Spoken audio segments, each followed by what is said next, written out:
T V کی معروف اداکارہ میزبان اور ڈرامہ مبصر نادیہ خان نے میں منٹو نہیں ہوں ڈرامے میں سائمہ نور اور سجل علی کی ڈائیلاگ ڈیلیوری پر طنز کرتے ہوئے کہا ہے کہ لکھاری کو اس طرح کے ڈائیلاگز نہیں لکھنے چاہیے تھے۔ میں منٹو نہیں ہوں کو گزشتہ چند ہفتوں سے نجی چینل پر نشر کیا جا رہا ہے اور شائقین کی جانب سے ڈرامے کی کہانی اور کرداروں کو خوب پسند کیا جا رہا ہے۔ ڈرامے میں سجل علی نے سائمہ نور کی بھتیجی کا کردار ادا کیا ہے، جبکہ ہمایوں سعید اور صنم سعید نے یونیورسٹی اساتذہ کا کردار ادا کیا ہے۔ ڈرامے میں جہاں استاد اور شاگرد کے درمیان رومانوی جملوں پر بحث کی وجہ سے اس پر تنقید کی گئی تھی، وہیں اس میں سائمہ نور اور سجل علی کی پھپھو اور بھتیجی کی جوڑی کی تعریفیں بھی کی گئی تھیں۔ تاہم اب نادیہ خان نے دونوں کرداروں پر طنز کرتے ہوئے کہا ہے کہ دونوں کردار کمزور ڈائیلاگ بولتے دکھائی دیتے ہیں۔ نادیہ خان نے سجل علی اور سائمہ نور کے کرداروں پر طنز کرتے ہوئے مخصوص انداز میں کہا کہ سجل علی اپنی پھپھو کو کہتی ہیں کہ ابو نہیں مانیں گے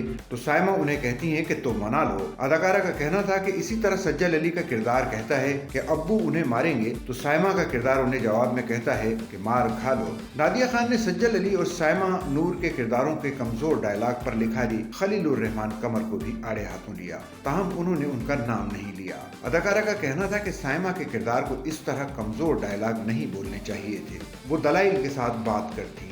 نادیہ خان کی جانب سے سائمہ اور سجل علی کے کرداروں کا مذاق اڑائے جانے پر سوشل میڈیا صارفین نے بھی انہیں آڑے ہاتھوں لیا اور لکھا کہ وہ ہر وقت دوسروں کا مذاق اڑاتی رہتی ہیں، وہ اچھی طرح تبصرے نہیں کرتی۔ بعض صارفین نے لکھا کہ اداکارہ خود ناکام اداکارہ رہی ہیں لیکن دوسروں پر تنقید کرتی رہتی ہیں۔ اسی طرح کچھ افراد نے نشاندہی کی کہ نادیہ خان مسلسل خلیل الرحمان قمر کے تیسرے ڈرامے پر تنقید کر رہی ہیں، لگتا ہے ان کا ذاتی مسئلہ بھی چل رہا ہے۔